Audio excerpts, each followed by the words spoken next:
mengalahkan sakit. Yang mengalahkan sakit adalah menengok tempat di surga. Mudah-mudahan kita termasuk orang yang menengok tempat kita sebelum kita mati. Ustaz Somad sudah pernah menengok tempat Ustaz di surga? Saya jangankan menengok tempat di surga, menengok tempat parkir mobil pagi ini pun tak tahu saya. Karena menengok tempat di surga itu nanti ketika kita mau sakratul maut.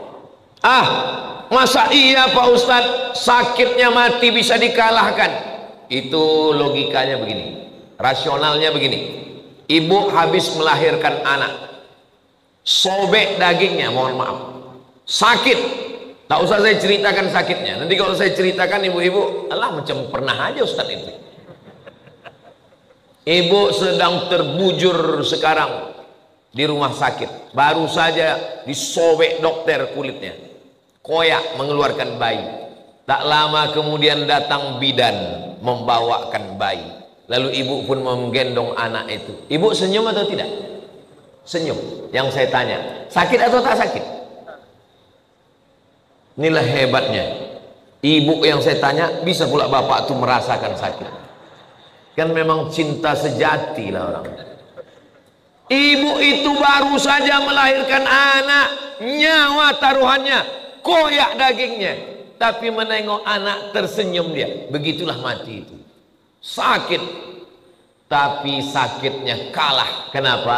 Karena menengok tempat di surga, ditunjukkan Allah. Itu salah satu tanda husnul khatimah. Orang yang husnul khatimah itu irqul jabin. Irqul jabin, berkeringat jabin di atas kening atasnya. Kenapa?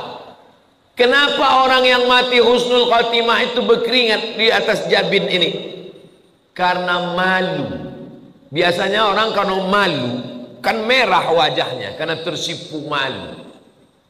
Maka orang yang meninggal menengok tempatnya di surga, malu dia karena amalnya tak seberapa.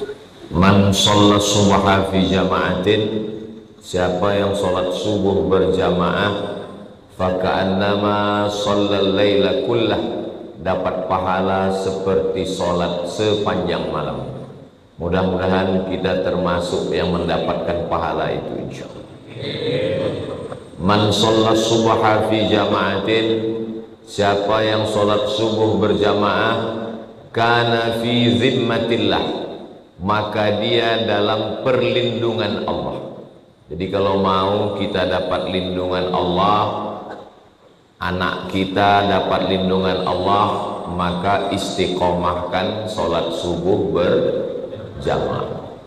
Man shalla subha fi jama'atin, siapa yang sholat subuh berjamaah setelah itu tidak keluar masjid, summa qa'ada yadhkurullah, duduk berzikir, baca Quran. Termasuklah majelis ilmu ini majelis zikir, karena yang kita bahas hanya ayat, hadis, fatwa ulama. Hatta tatlu asyamsu, sampai terbit matahari. Setelah terbit matahari, summa yusalli rak'ataini, salat sunat 2 rakaat. Namanya salat sunat isyraq, pakai qaf. Nama waktunya syuruq, nama salatnya isyraq. Usalli sunnatal isyraq rak'ataini lillahi ta'ala, kanat lahu ka ajri hajjatin wa umrah, dapat pahala seperti haji dan umrah. Hadisnya ada dalam Sunan Tirmidzi, status hadisnya hadis hasan. Hadis yang paling tinggi sahih, di bawah sahih hadis hasan. Tidak ada ikhtilaf antar ulama tentang hadis hasan. Jadi nanti kita selesai ini, kita melaksanakan sholat sunat isyraq masing-masing, tidak berjamaah. Mudah-mudahan kita dapat pahala seperti haji dan umrah insyaallah. Amin ya rabbal alamin. Subuh ini kita tidak hanya sekedar sholat, tapi juga kita menyambung tali silaturahim. Saya sampai di Mesir tahun 98. Di sini ada Ustadz guru kita, kakak kelas saya yang lebih dulu setahun dari saya. Dia sampai di Mesir 97. Beliau adalah Ustadz Mar Sofwan. Itu kakak kelas saya. Ada yang lebih dulu lagi. Ustadz Mar Sofwan sampai 97, beliau 92. Namanya Ustadz Haruna Hashim. Tapi kalau kami duduk bertiga, wajah dia yang paling muda. Ini doanya belum dia ijazahkan lagi ke kami. Hadir juga bersama kita subuh ini sahabat Ustadz Abdul Somad. Jadi di setiap provinsi itu ada tim. Di antara tim Ustadz Abdul Somad di Kepri, Kepulauan Riau, dari sejak 2013 sampai sekarang, itu namanya Bang Hardi Slamet Hud. Kenal Bapak Ibu orangnya? Nah, jadi kalau nanti ada orang bertanya-tanya, kenapa Ustadz Somad turun gunung sekarang ini? Karena tim sahabat Ustadz Abdul Somad sedang balihonya berserak-serak di Batam.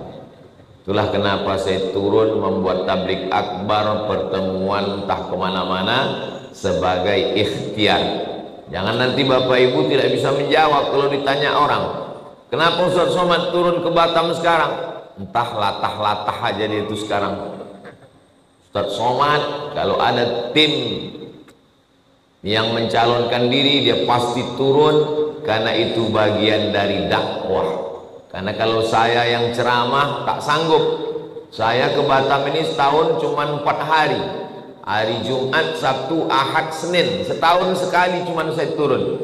Tapi kalau ada tim Ustadz Somad itu yang duduk jadi penguasa, insya Allah terbantulah dakwah ini, insya Allah. Itu tujuannya. Saya yang memotivasi. Saya bilang ke Bang Hardi maju jadi gubernur. Kata dia nantilah 2029. Nah, kalau gitu jadi wali kota. Kalau belum sanggup jadi wakil dulu. Nah, ini semua adalah pesan-pesan supaya orang faham kekuasaan ini kalau tidak dipegang, dia akan dipegang orang lain. Jadi Bapak Ibu jamaah mengerti, faham, supaya kita tidak mudah termakan isu yang ada di internet. Jangan mau makan isu, jangan mau makan hoax, karena sampai hari ini kita masih makan nasi. Terserahlah mau makan lontong, mau makan mie, lendir, yang penting jangan makan isu, makan hoax. Yang mau kita bahas subuh ini adalah perjalanan kita berikutnya. Kalau haus, minum.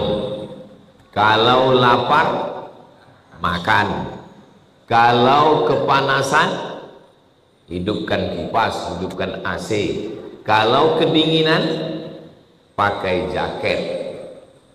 Selalu ada langkah antisipasi. Nah, yang mau kita hadapi ke depan ini apa? Yang akan kita hadapi nanti adalah yang pertama, sakaratul maut. Apa yang perlu kita siapkan untuk sakaratul maut ini?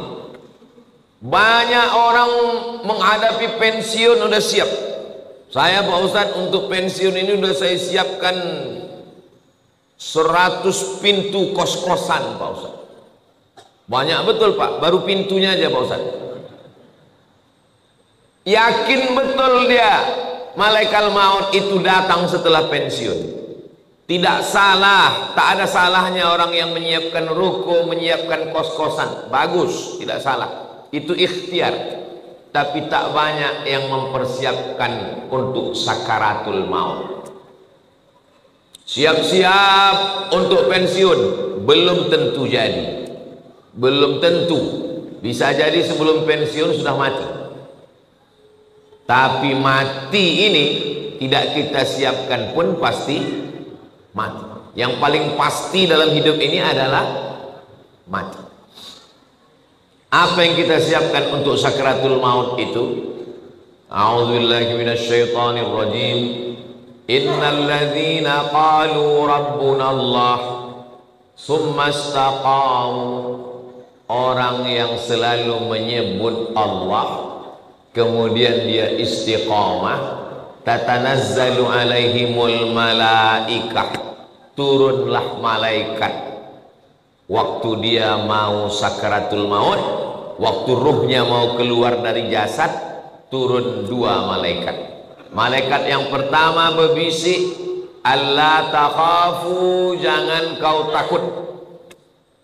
Karena rupanya orang mau mati itu takut. Takut sakaratul maut, takut azab kubur, takut mungkar nakir, takut titian siratal mustaqim, takut hisab, takut neraka, takut. Maka datang malaikat membisikkan, alla takhafu, jangan kau takut. Perasaan yang kedua orang yang sakratul maut itu, wala tahzanu, jangan sedih. Rupanya orang yang mau mati itu perasaannya sedih. Sedih meninggalkan rumah, sedih meninggalkan anak, sedih meninggalkan bini, sedih meninggalkan BPKB, STNK, surat tanah, akte notaris. Sedih. Apa kata malaikat? Wala tahzanu, jangan kau sedih. Takutnya hilang, sedihnya melayang. Waktu itu hatinya kosong. Ketika itu malaikat membisikkan yang ketiga. Apa kata malaikat? Wa abshiru bil jannati allati kuntum tu'adun, berbahagialah engkau mendapatkan surga yang dijanjikan Allah Subhanahu wa ta'ala. Mudah-mudahan kita termasuk yang mati husnul khatimah, insyaallah. Apa syaratnya? Apa syaratnya supaya kita dapat macam yang disebutkan dalam ayat ini? Syaratnya kata Allah, qalu rabbunallah summastaqam, istiqamah menyebut Allah. Bisa subhanallah, bisa alhamdulillah, bisa Allahu akbar, bisa la haula wala quwata illa billah. Afdalu dzikri fa'lam annahu la ilaha illallah. Makanya orang kalau dia ikut tarekat Naqsabandiyah, zikirnya Allah Allah Allah Allah Allah Allah Allah Allah Allah Allah. Alladzina yadhkuruna Allah, orang yang menyebut Allah qiyaman, waktu tegak, wa qu'udan, waktu duduk, wa ala junubihim, waktu berbaring. Duduk, tegak, berbaring, selalu mengingat Allah. Itu makanya melihat wajah di cermin menyebut Allah. Allahumma kama hassanta khalqi fahassin khuluqi. Masuk masjid menyebut Allah. Allahumma ftahli abwaaba rahmatik. Keluar masjid menyebut Allah. Allahumma inni as'aluka min fadlik. Masuk ke WC menyebut Allah. Allahumma inni a'udzubika minal khubuthi wal khaba'is. Mau tidur menyebut Allah. Bismika Allahumma ahya. Yang dibaca, mau tertidur dia. Jadi kalau mau husnul khatimah, jangan berhenti menyebut Allah, Allah, Allah, subhanallah, walhamdulillah, la ilaha illallah, wallahu akbar. Macam mana sakitnya mati itu? Nabi Isra Mi'raj berjumpa dengan yang orang sudah mati beribu tahun. Sudah berapa lama kalian mati? Ribuan tahun. Macam mana rasanya mati itu? Macam kambing dikuliti hidup-hidup, macam mata kail pancing ditarik dari kulit yang basah, macam tebasan pedang beratus kali di tempat yang sama. Makanya kita selalu berdoa dalam doa selamat, Allahumma hawwin alaina fi sakaratil maut, ringankan kami waktu sakaratul maut. Tulis di YouTube itu sakratul maut, titik. Nampak nanti orang yang mati, pembawa acara TV mati, orang sedang pidato mati, yang paling banyak mati orang yang sedang angkat berat. Rupanya tak tahan jantung itu, mati. Orang sedang jogging, mati. Nah, jadi mati ini kapan saja bisa terjadi. Apakah orang yang mati semalam itu sehari sebelumnya sadar dia mau mati? Tidak. Tiba-tiba aja datang kematian itu. Waja'a, datang dia sakratul mauti bil haq. Dia datang tiba-tiba. Hari ini kita usap kepala anak yatim, besok pagi kepala anak kita diusap orang sebagai anak yatim. Hari ini saya bicara mati, bisa jadi belum selesai tausiah ini saya sudah mati. Maka jangan pernah takut cerita tentang mati, karena kita semua akan mati. Kita sekarang hidup, resiko hidup adalah mati. Takut hidup, takut mati, jangan hidup. Takut mati, jangan hidup. Takut hidup, mati saja. Karena ketika kita berani menghadapi hidup, berarti kita sudah berani menghadapi mati. Yang kita persiapkan itu adalah mati dengan husnul khatimah, insyaallah. Apa yang sering kita dengar, apa yang sering kita tengok, apa yang sering kita pikirkan, itulah yang akan datang waktu sakaratul maut. Telentang kita di masjid ini, maka yang kita tengok adalah alhamdulillah, alhamdulillah, alhamdulillahi rabbil alamin.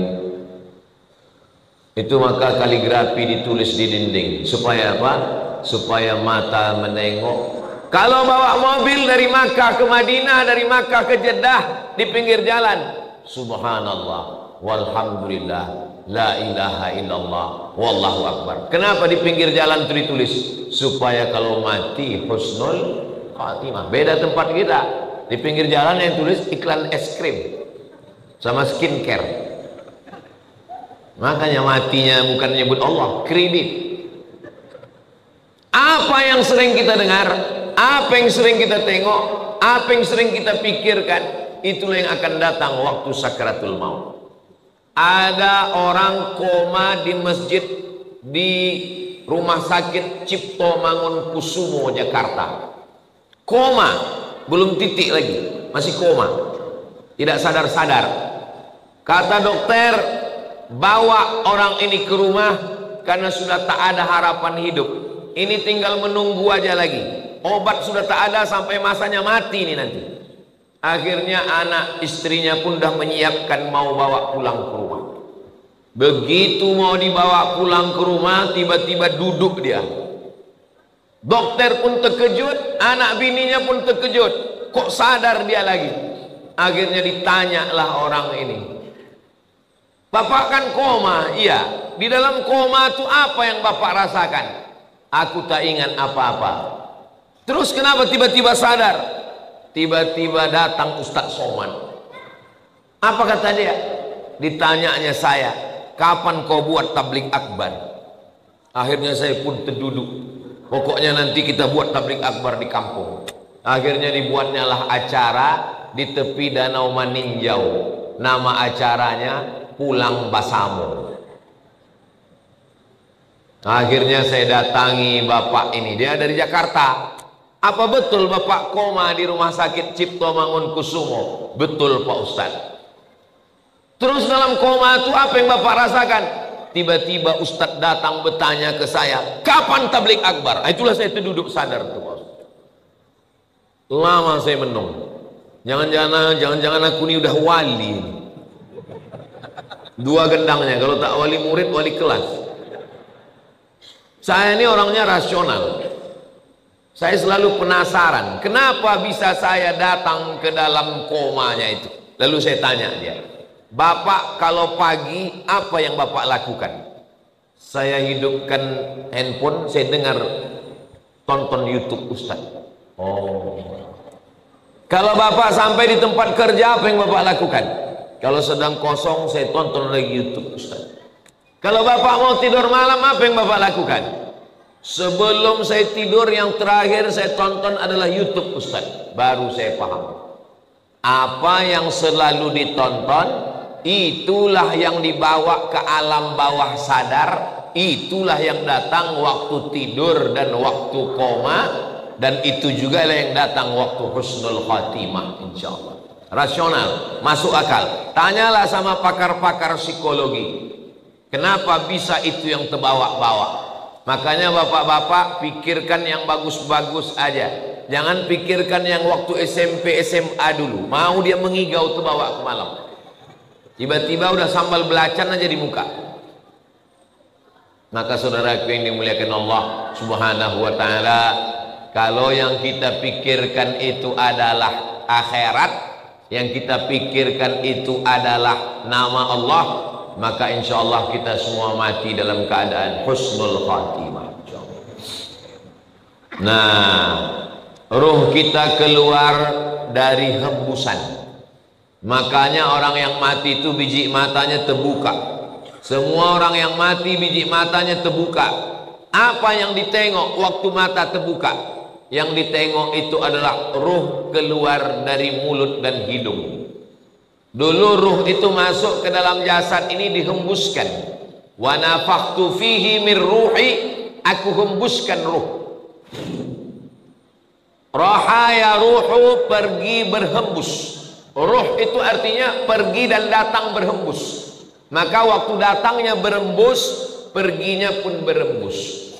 Ruh itu berjalan dari mulai ujung kaki sampai ke betis, naik ke lutut, naik ke paha, naik ke pinggang, terasa dingin, sejuk di kaki. Kalau ada bapak ibu yang udah merasa agak sejuk di kaki, tak lama lagi itu.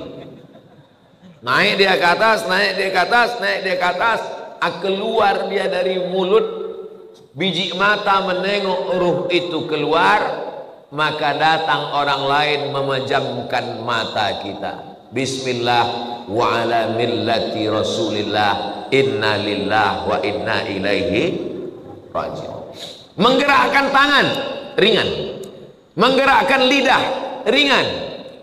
Yang paling ringan adalah menggerakkan kelopak mata. Ini yang paling ringan. Tapi waktu kita sakratul maut, jangankan menggerakkan tangan, jangankan menggerakkan bibir, menggerakkan kelopak mata pun tak bisa. Terbuka. Bini yang katanya buah hati belayan jiwa pun takut memejamkan biji mata kita. Datang anak ke masjid memanggil tuan imam, Pak Imam, tolonglah datang ke rumah. Ayah kami matanya tak tertutup-tutup dari tadi malam. Baiknya imam, padahal orang ini tak pernah datang ke masjid. Makanya masyarakat sini yang tak pernah datang ke masjidlah kalian. Untuk apa Ustaz sampaikan ini? Bukan orang ini datang, kirimkan video ini ke dia. Jangan sampai nanti akhirnya tuan imam yang datang ke rumah dia hanya untuk menutupkan kelopak matanya, dan akhirnya jenazahnya dibawa juga ke masjid. Seumur hidup ke masjid cuma 2 kali. Yang pertama akad nikah, yang kedua inna lillah. Mudah-mudahan kita istiqomah menghidupkan masjid ini insyaallah. Lalu kemudian setelah ditutupkan, kita pun ruh keluar dari jasad. Lalu kemudian kemana pergi ruh itu? Ruh itu dibawa oleh malaikat. Dalam hadis riwayat Imam Ahmad bin Hanbal, ruh dibawa di atas kain kafan dari cahaya, lalu kemudian mengetuk pintu langit. Lalu kemudian malaikat yang menjaga pintu langit menengok ruh. Apa kata malaikat penjaga pintu langit? Inilah orang yang amalnya kami tengok 2 kali sehari. Habis subuh, malaikat yang menjaga di waktu malam datang membawa amal dia. Habis maghrib, malaikat yang menjaga di waktu siang datang membawa amal dia. Amalnya kami tengok 2 kali sehari, tapi orangnya baru ini kami jumpa. Itulah makna orang yang dirindukan oleh para malaikat. Kam min masyhurin fil ardi walam yakun ma'rufan fis sama. Berapa banyak orang yang masyhur di bumi, viral, tapi malaikat di langit tak pernah kenal dengan dia. Tapi berapa banyak orang yang di dunia tak viral, tak dikenal orang, tak punya akun Facebook, Twitter, WhatsApp, tapi malaikat-malaikat penjaga pintu langit sudah lama merindukan dia, karena malaikat selalu membawa amal-amal dia. Mudah-mudahan amal-amal kita termasuk yang selalu lalu lalang di lalu lintas langit, dan orangnya masih di bumi, masyhur di bumi, masyhur juga di langit. Tak perlu masyhur di bumi, yang penting masyhur di antara malaikat penjaga pintu langit, insyaallah. Amin ya rabbal. Ini malaikat yang ikut sholat subuh bersama kita ini, habis itu dia bawa amal kita, lalu malaikat penjaga pintu langit menengok, oh amal si fulan tahajud tadi malam, amal si fulan sholat sunat hajat tadi malam, amal si fulan berzikir tadi malam, amal si fulan sholat subuh berjamaah. Amalnya ditengok malaikat tiap hari, tapi orangnya masih berjalan di atas muka bumi, sampai akhirnya kita pun mati, lalu ruh itu dibawa oleh para malaikat. Kenapa ada orang yang waktu penutup mukanya dibuka tersenyum? Kata Ustaz Somad, mati itu sakit. Kenapa ada orang yang mati tersenyum? Karena sebelum dia mati, malaikat mengepakkan sayapnya, lalu di sayap itu dia sudah menengok tempatnya di surga. Begitu nampaknya tempatnya di surga, tersenyum dia. Saat dia tersenyum itulah malaikat mencabut nyawanya. Maka ada yang mengalahkan sakit. Yang mengalahkan sakit adalah menengok tempat di surga. Mudah-mudahan kita termasuk orang yang menengok tempat kita sebelum kita mati. Ustaz Somad sudah pernah menengok tempat Ustaz di surga? Saya jangankan menengok tempat di surga, menengok tempat parkir mobil pagi ini pun tak tahu saya. Karena menengok tempat di surga itu nanti ketika kita mau sakratul maut. Masa iya Pak Ustadz, sakitnya mati bisa dikalahkan? Itu logikanya begini, rasionalnya begini. Ibu habis melahirkan anak, sobek dagingnya, mohon maaf, sakit. Tak usah saya ceritakan sakitnya, nanti kalau saya ceritakan ibu-ibu, alah macam pernah aja Ustadz itu. Ibu sedang terbujur sekarang di rumah sakit, baru saja disobek dokter kulitnya, koyak mengeluarkan bayi. Tak lama kemudian datang bidan membawakan bayi, lalu ibu pun menggendong anak itu. Ibu senyum atau tidak? Senyum. Yang saya tanya, sakit atau tak sakit? Inilah hebatnya ibu yang saya tanya, bisa pula bapak tuh merasakan sakit.